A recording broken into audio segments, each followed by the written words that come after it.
We also have breaking news on one of Canada's worst environmental disasters, one that has been making people in Grassy Narrows First Nation of Ontario sick for 3 generations.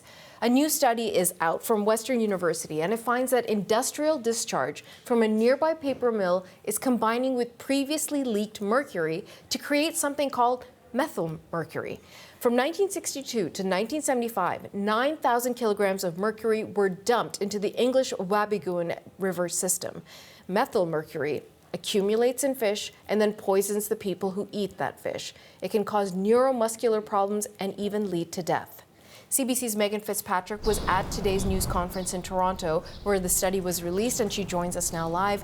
Megan, what more can you tell us about the study? This is a technical report that was led by a professor at the University of Western Ontario, Brian Branfaroon, and this report was produced for the Council of the Grassy Narrows First Nation. The findings are being shared with multiple stakeholders, including the company that operates the mill currently in Dryden, various levels of government as well. And the researcher is saying he's sharing these findings publicly with the permission of the council because of the sense of urgency, because of what they found in this study. So as you mentioned, we've known for a long time now that the river was essentially contaminated with tons of mercury, making the residents of Grassy Narrows sick. And what this experiment was looking at was the wastewater that's currently being pumped into the river from the mill that's operating there, and finding that that wastewater has high levels of sulfate and organic matter. And when those two ingredients, let's call them, mix with the mercury-laden sediment of the riverbed, that's what produces this methyl mercury. That methyl mercury is absorbed by the fish in the river, and those fish are consumed by residents of Grassy Narrows. What the researcher is saying is that the contamination, essentially, those high concentrations of sulfate and organic matter that are fueling the production of methyl mercury in a much higher amount than he thought, than he expected when he set out to do this experiment. Take a listen to what more he said about it. So we can connect the dots, right? We can draw the line directly between mill effluent stimulating methylation, increasing the amount of methyl mercury in the environment, increasing methyl mercury in fish. So the corollary is also true.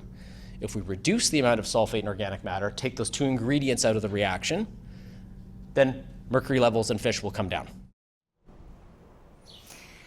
Now, he's not in this report listing out a set of recommendations. He says that's not his area of expertise in terms of regulatory procedures or policy or remediation, those efforts. But as you heard him say, what's happening isn't helping the problem, which has been existing for decades. And so he's hoping that people pay attention to the findings of this report. He's saying that's his view that the best available science should be applied to tackling big problems. What kind of reaction are you seeing to these new findings?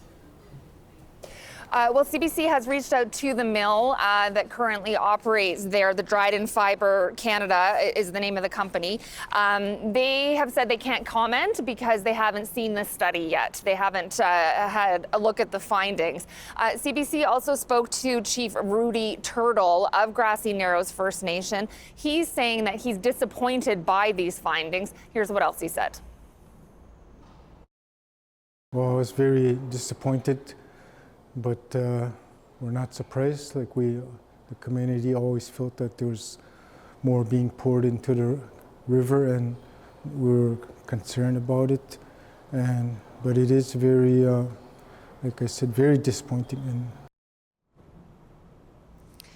So disappointed but not surprising. As he says, members of the community there have been advocating for years for compensation for residents, as well as potentially shutting down the mill altogether.